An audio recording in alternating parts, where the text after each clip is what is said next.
Class 10th और 12th दोनों की बोर्ड की डेटशीट्स आ गई हैं और सभी बच्चों के दिमाग में टेंशन बढ़ने लगी है।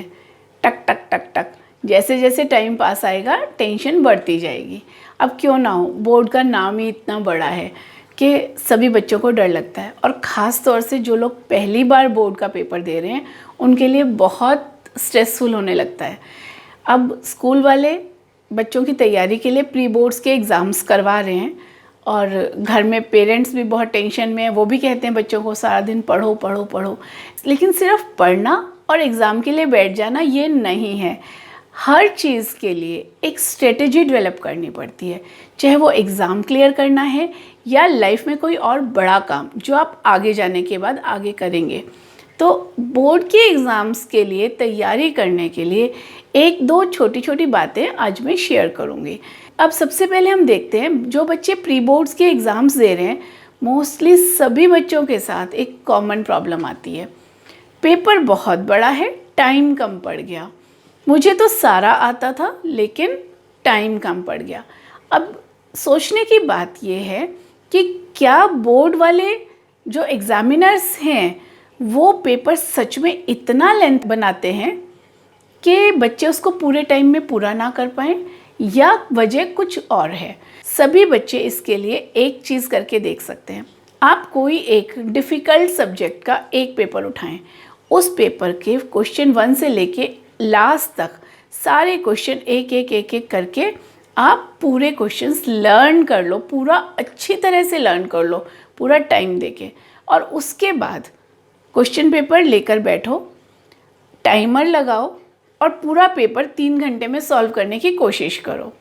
And you will be surprised कि आपका पेपर जो 3 घंटे में पूरा होने की उम्मीद नहीं होती, वो 3 घंटे से 15 मिनट पहले पूरा हो जाएगा।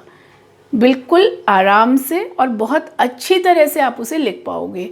15 मिनट का टाइम बाद में बच जाएगा जिससे आप पेपर रिवाइज़ कर सकें और कोई छोटी मोटी गलती हो तो उसको आप ढूंढ सकें। इसका मतलब ये हुआ, जो पेपर लेंथी लगता है उसमें प्रॉब्लम पेपर का लेंथी होना नहीं है, या तो स्टूडेंट को पेपर अच्छी तरह से नहीं आता, या पेपर आने के बाद भी क्वेश्चन को लिखना कैसे है, आंसर को माइंड में फ्रेमवर्क नहीं किया गया है।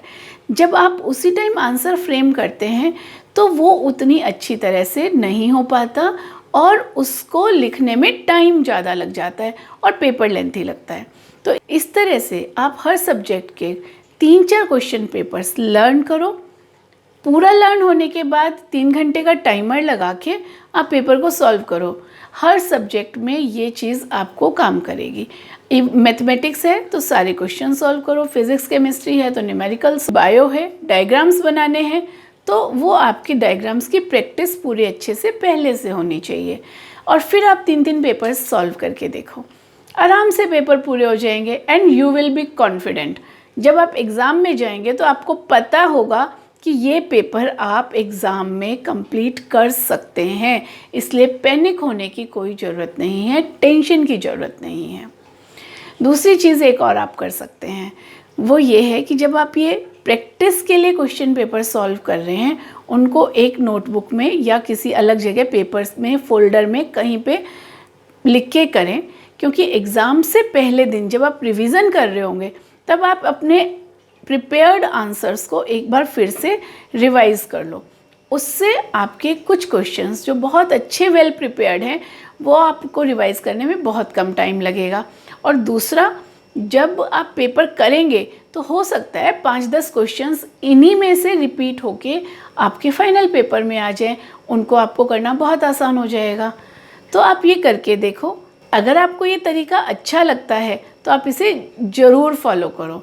और अगर आप किसी और पॉइंट पे कोई डिस्कशन चाहते हैं रिगार्डिंग बोर्ड एग्ज़ाम्स तो आप मुझे कमेंट बॉक्स में ज़रूर लिख के बताओ।